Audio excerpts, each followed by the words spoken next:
So our panel this morning, former Auckland Mayor, former Labour leader Phil Goff is with us at the desk. Good morning. Good morning. Sarah Henry's here as well, our media editor and director. Did I get your job title right this time? You did, well done. Finally, I'll stop attributing the entire company to you. Thank you. Good. So, Phil, I'll start with you on the capital gains tax. Looks like it was going to be leaked, or there was talk it might be leaked, so they've come out with this capital gains tax. Yeah. Now, I was with you on the campaign trail back in 2011. You were too. A little bit younger than a little bit younger. So were you. But it was, you were 15% on, you know, it was the comprehensive. It was businesses, it was shares, everything, right? Yeah. They've gone very narrow here. Very narrow. Yeah, I think probably wisely politically. I'm in favour of capital gains tax. It's fair. Why should I, if I sell a property I own, I get, say, $1 million for it, I pay no tax on it, but every dollar I earn as a wage and salary earner, I pay tax on. So it's fair to have a capital gains tax. And it also will take some of the heat, when the property market recovers, it'll take some of the heat out of speculation. And then the bonus that the Labor Party is talking about now is that it pays for the rising costs of healthcare. So for all of those reasons, I think it's good. But keeping it narrow doesn't frighten the horses. And I think that's a smart political thing to do. I was listening to Nicola Willis this morning trying to say how wide it was. And the interviewer was just laughing at it, basically, because it's not wide. It's quite narrow, but it's important what they're offering. But I guess people worry it's a first step, right? You go, once you turn the tap on, the floodgates open. Yeah, I mean, 100%. It's fundamentally this move. I'm not opposed to. No one wants to pay any more tax. But I think this move is inevitable. Yeah. We need some cash coming into the coffers. This is a good start, but I worry where we're going to end up. Right, once it becomes normalised, and remember, we're talking. This is not going to kick until 2027. And there's a lot of time for people to get used to that. Once they're there, what's the next part? What's the next part? What's the next part? But it's not unusual. I mean, every country in the OECD has it. Yeah. Well, we have the bright line test. Yeah.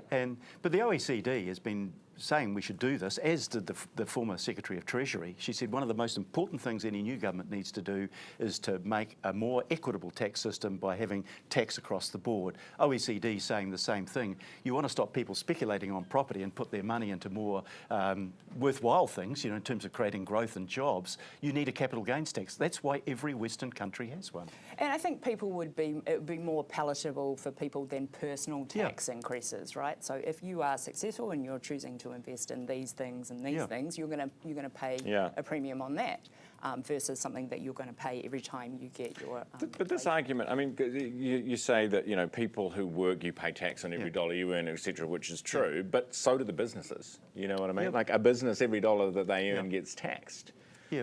But it's set capital gain. It's set at the corporate tax rate, and you only pay it when you sell the property, and it's not retrospective. So you know you're not going to find that you've paid on the capital gain that you've made for the last 30 years that you've owned the property. How do you work out? Because you know how they say any profit from the 1st of July 2027.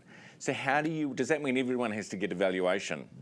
They'll have a system for valuing it. Yeah, other countries that have introduced, Australia, when they introduced their capital gains tax, worked out a way of doing that. That's, you know, it'll create a little bit of work, but not an excessive amount. Sarah, are you guilty of touching up or airbrushing any of your photos that you send in for a passport? Not for a passport. Didn't know that was a thing, but you know, maybe something to put on the agenda when that comes up for the old renewal. Take those sanctions very seriously, Ryan. But touching up the old photograph for sharing amongst other people, you know, maybe just a little smoothing over there. No, you better teach me the skills. I'm needing them more and more. Exactly. You know, age is not kind to anyone.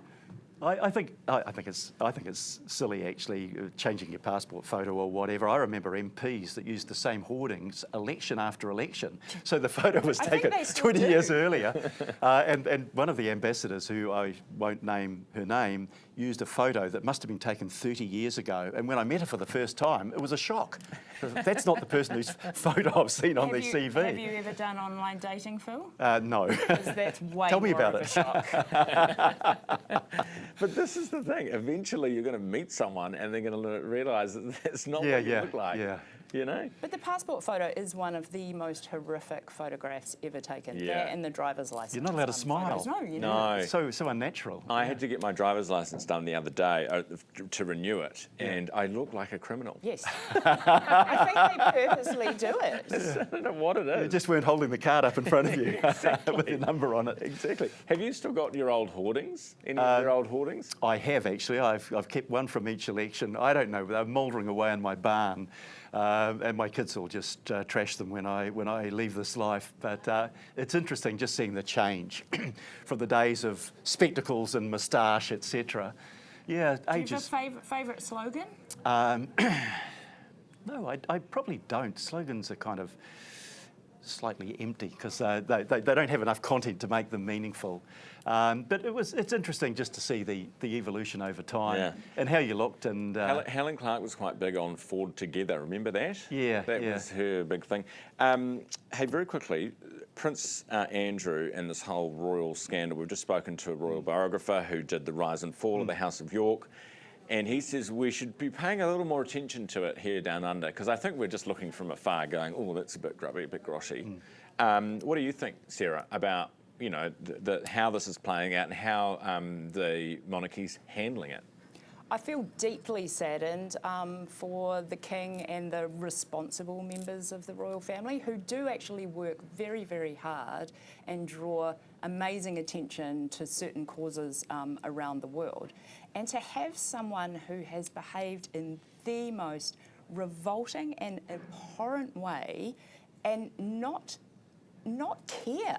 Like, he just has this sense of entitlement that I can live my life any way that I want to. And I think that that's so damaging to what they're trying to do globally that he just needs to go away and never be seen again. Yeah, here. I agree entirely with that. His behaviour was sleazy. He's living in a grand mansion, paying no rent for it. It's that sense of entitlement that somehow the world owes him a living. If I was a British taxpayer, I'd be really angry about that. And Sarah's first point is the important one.